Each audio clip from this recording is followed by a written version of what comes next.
Good evening, ladies and gentlemen. I have great opportunity to show you research based on my data. Mainly, my name is Gawel Solosky. I'm from Bengal University. I would like to show you potential of biohydrogen production of dark fermentation in China. The researcher based estimation on my research based on wheat, potatoes, and straw,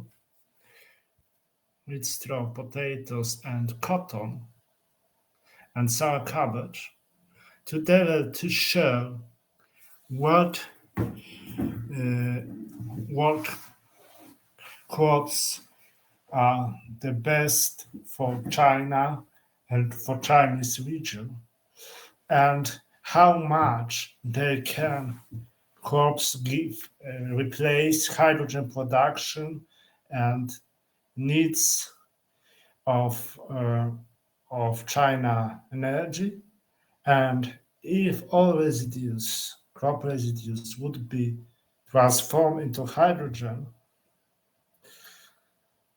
the biggest mm,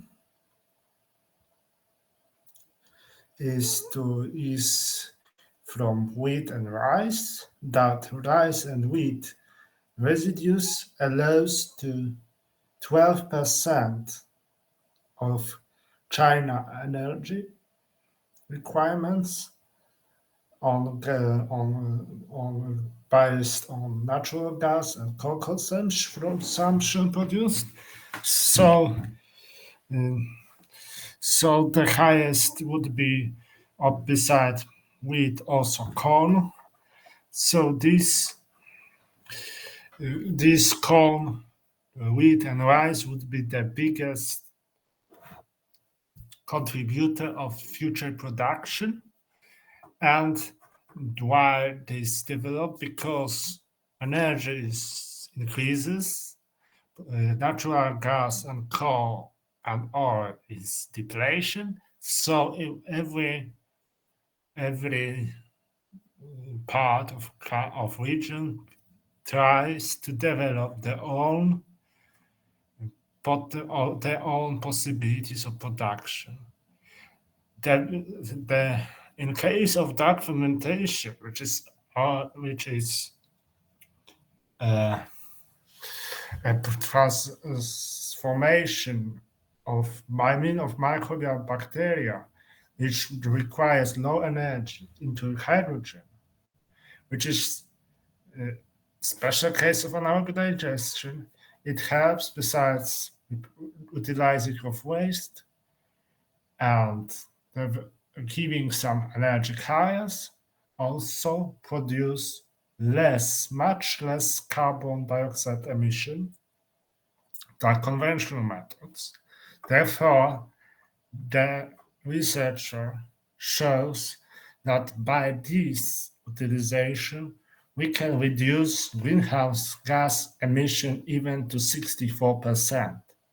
So the researcher developed that this could be the uh, the development that helps to overcome many troubles.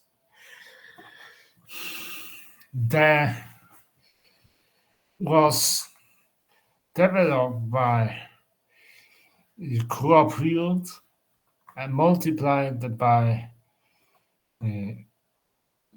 by feed residue index, which is according to region how much percent is of waste, and the from region where China is from northeast, Yangtze, and southeast and northeast China, and the optimal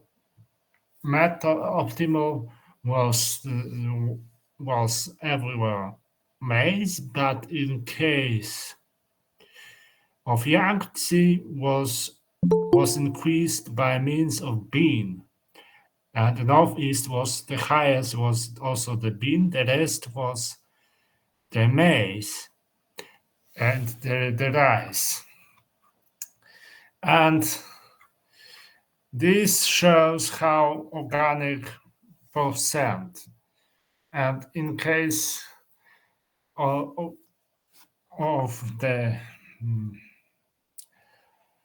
of has especially to 67% was in UNAP rivers of Southwest.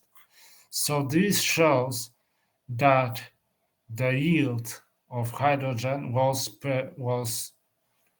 expected at 35%, so a bit higher than tower energy, tower rules, because this 35% was was the in fact 33%, because from tower rule hydrogen from glucose, because in case of natural possibilities the limitation is that we cannot produce higher than acetic acid production, so 33%.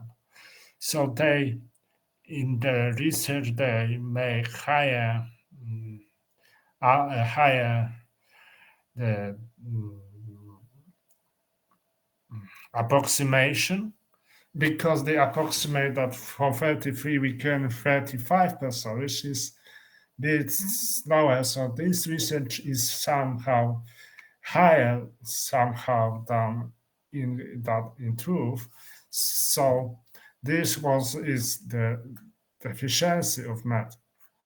But still this shows the problems of China, and problems which we can be solved by that fermentation, and because of the reduction of mass waste.